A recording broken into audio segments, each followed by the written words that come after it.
2024학년도 서울대 12년 전 과정 선발 방법 변경에 관련돼서 부모님들께 알려드리고자 합니다. 이 내용들은 확정된 내용은 아니지만 아마 심각하게 고려되고 있는 부분으로 알고 있고요. 그리고 이 부분들이 다른 대학에 미치는 영향까지 파급 효과들이 굉장히 중요하다고 생각되어서 긴급하게 편성하였습니다. 이미 알고 계시는 것처럼 교육부는 대입제도 공정성 강화 방안에 대해서 이미 발표를 했고, 지금 보시고 있는 것과 관련돼서 굉장히 중요한 내용들이 2024학년도까지 단계적으로 적용한다. 그러니까 이번 7월 달부터는 이 내용들이 완벽히 적용되어서 실시된다라는 뜻인데, 7월부터 시작되는 재외국민 원서 접수 과 관련해서도 똑같은 내용들이 적용되리라고 봅니다. 이 중에서 제일 중요한 게 자기소개서나 고교 프로파일 폐지, 그 다음에 비교과 활동 이런 것들이 폐지된다는 부분들인데, 이런 내용들이 이제 7월 달에 실시될 우리 재외국민 전형에 완벽히 반영될 거라고 생각하고 있습니다. 이 내용 중에서 확실히 확인을 좀 해보면 자기소개서나 추천서가 폐지된다는 부분들은 이미 공지되어 있었고, 그리고 한국의 수시 전형이 간소화되는 부분들도 결국 우리 재외국민 전형에서도 일정 부분 영향을 미칠 것입니다. 그 중에 대표적인 부분이 이제 생활기록부 기록을 간소화하는 것인데요. 수시 전형에서는 학교에서 기록하는 생활기록부의 내용을 글자 수를 제한한다든지 수상 기록을 제한한다든지 그리고 어느 학교 출신인지를 알 수 없도록 블라인드 처리한다든지 하는 그런 내용들로 통해서 공정성을 강화시키고 있고 기록도 매우 간소화시키고 있습니다. 그리고 자기소개서를 사라짐으로 인해 가지고 면접이 이제 코로나도 끝났기 때문에 대면 면접이 좀 더 강화될 것으로 예상되고 있습니다. 그런데 이 모든 과정에서 제일 중요한 것은 결국 학교 내신이 되겠죠. 이런 학교 내신을 어떻게 중요하게 끌어올릴 것인가 하는 부분들이 중요한 부분이 되겠습니다. 사실 이런 활동이나 또는 상장이나 또는 여러 가지 부분들에 있어서 교육부 정책에 가장 발빠르게 대응한 게 고려대학교인데, 고려대학교는 지금 보시는 것처럼 공인 성적에 대해서는 우리 재외국민들에게는 모두 다 받는 걸로 그렇게 되어 있죠. 그러니까 사실 고려대 입장에서는 학교 내신과 관련된 부분보다는 전체적인 전 세계적인 어떤 단순한 기록들, 기준선, 기준이 있는 그런 기록들을 좀 더 원하는 것 아닌가 하는 생각을 하게 됩니다. 특히 이제 교육부 정책과 맞물려 있는 부분은 바로 이 부분입니다. 교회 수상이나 교회 활동 등 이런 부분들에 대해서는 제출도 하지 말고 제출하더라도 평가에는 반영하지 않겠다라는 것이 이미 2년 전부터 공지되어 있었습니다. 그래서 어머님들도 이 부분을 잘 알고 계시죠.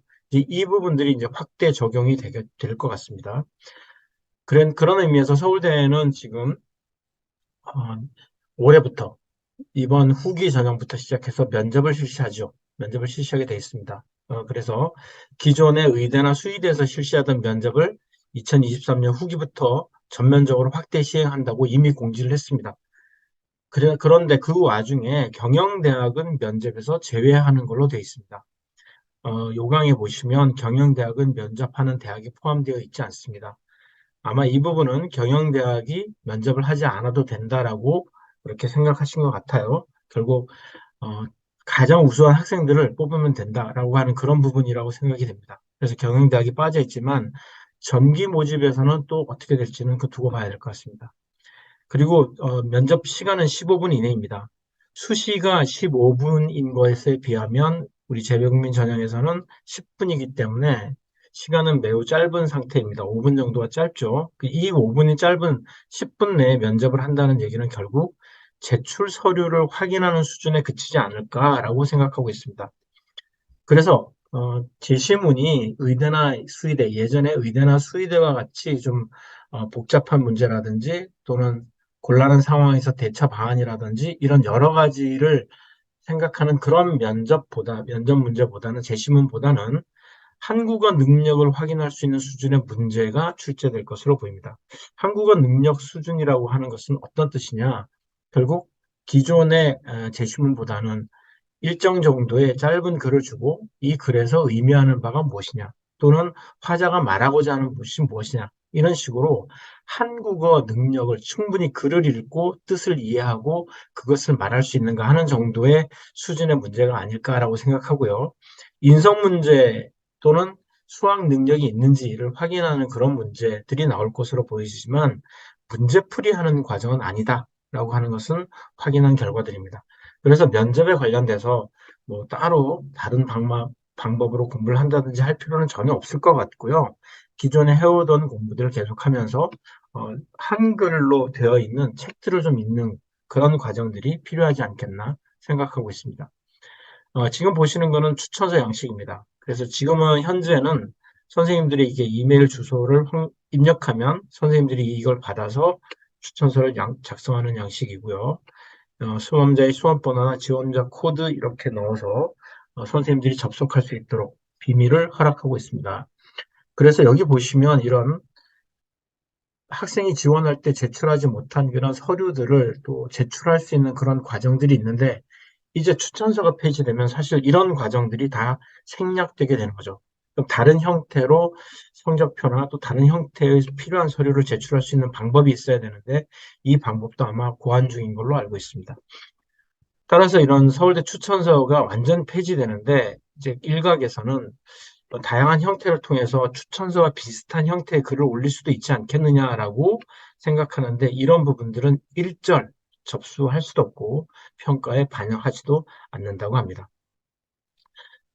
이번부터 또 달라진 것 중에 하나가 토플 성적 중에 베스트 스코어를 제출할 수 없게 되는 거죠. 그래서 앞으로도 이 베스트 스코어는 의미 없는 성적이 될 것이다 라고 보여집니다.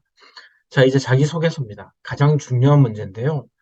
서울대가 자기소개서를 계속적으로 유지해 나가겠다라는 방침을 계속 밝혀왔었는데, 최근에 나타난 변화 중에 하나는 완전 폐지 또는 축소의 두 가지 방향을 고민하고 있는 것 같습니다.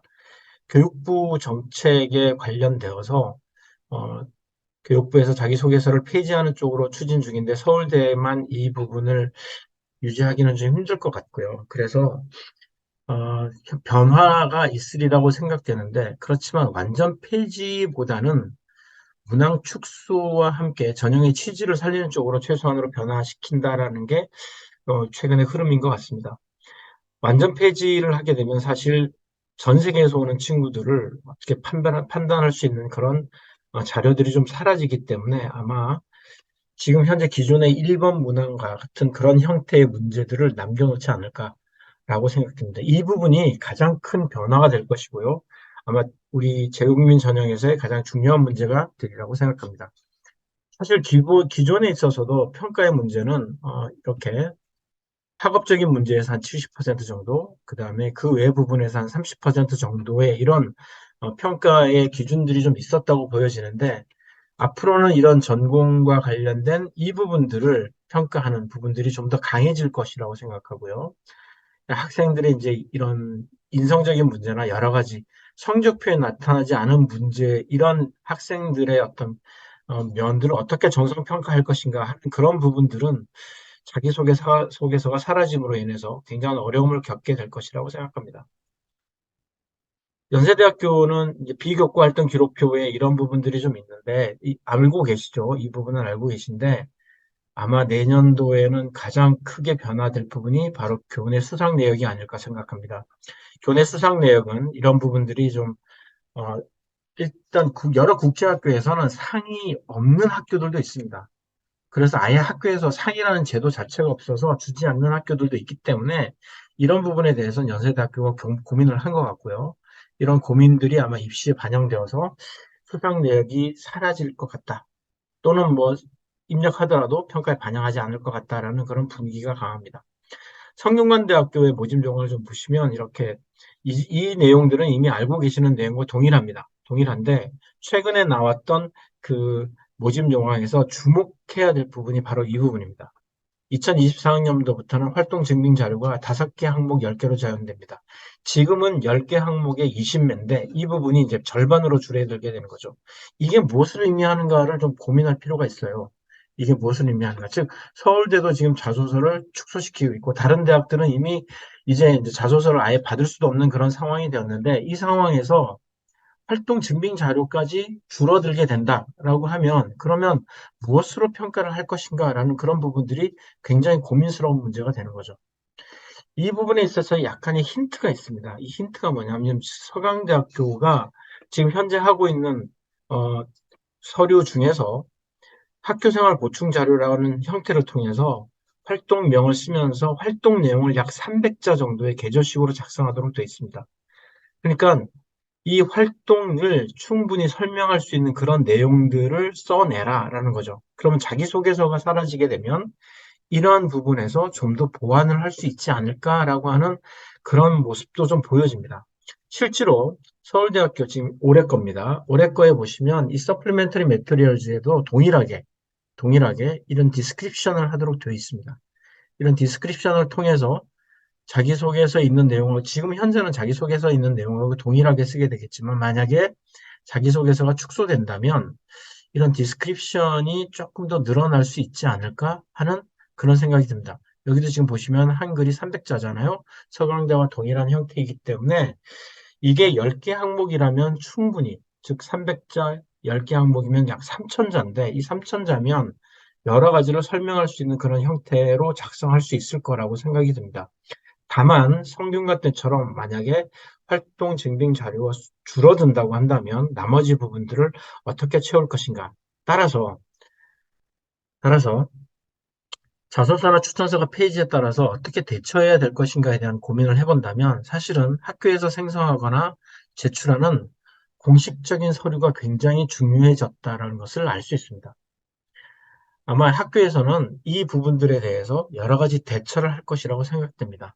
제가 보기에는 단순하게 트랜스크립트, 한 장짜리의 트랜스크립트를 제출하는 것이 학생을 평가하는 데 도움이 될 건가? 아니면 그 외에 또 다른 서류들을 제출할 수 있을 것인가 하는 부분들이 중요해질 것이고요. 외부 스펙에 의존하기보다는 학교 성적이 훨씬 더 중요하다는 것은 누누이 말씀드리지만 사실 지금 자기소개서가 폐지됨으로 인해서 학부모들의 관심사는 아마 외부 스펙 쪽으로 돌아설 가능성이 훨씬 더 크게 느껴질 것입니다. 왜냐하면 성적표를 제출하는 것 짧은 성적표 하나밖에 없고 나머지는 뭐 SAT라든지 다른 여러 가지 스펙으로 돌아가지 않겠는가라고 생각하지만 사실 교육부의 정책이라든지 대학의 정책은 이런 외부 스펙을 보는 것이 아니라는 거죠. 이런 게 아니고 학교에서 학생이 어떻게 생활했고, 어떻게 활동을 했고, 어떤 리더십을 보여줬고, 교사와의 관계는 어떠하며, 그를 통해서 느낄 수 있는 학생의 어떤 인성이라든지 여러 가지 부분들을 보고 싶은 거죠.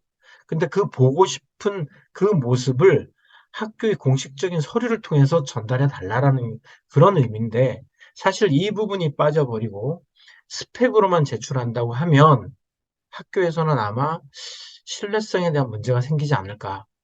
그래서 저는 이런 공식적인 서류를 학교에서 잘 만들어 주시고, 그리고 이런 교내 활동들을 잘 기록해 두는 것도 굉장히 중요하다고 생각합니다. 이런 기록에 있어서는 창의적 기록이라는 제 말을 제가 썼는데, 교내 활동에 대해서 어떤 창의적인 활동이 좀 필요하지 않겠는가. 기존에 계속 선배들이 해왔던 그런 것들을 답습해내기보다는 새로운 형태의 활동, 그리고 앞으로 변화하는 시대에 맞춰서 또 자기의 전공과 맞춰서 뭔가 할 수 있는, 그리고 그 지역적으로 가장 도움이 필요한 어떤 부분들에 대해서 활동을 해나가는 모습들을 하고 그것을 기록하고 그것이 공식적인 서류에 남도록 해서 대학에 제출될 수 있다면 가장 좋은 것이 아닐까라고 생각됩니다. 사실 서울대학교의 자소서를 폐지 또는 축소의 방향은 서울대만의 문제가 아니라 모든 대학의 문제라고 생각됩니다.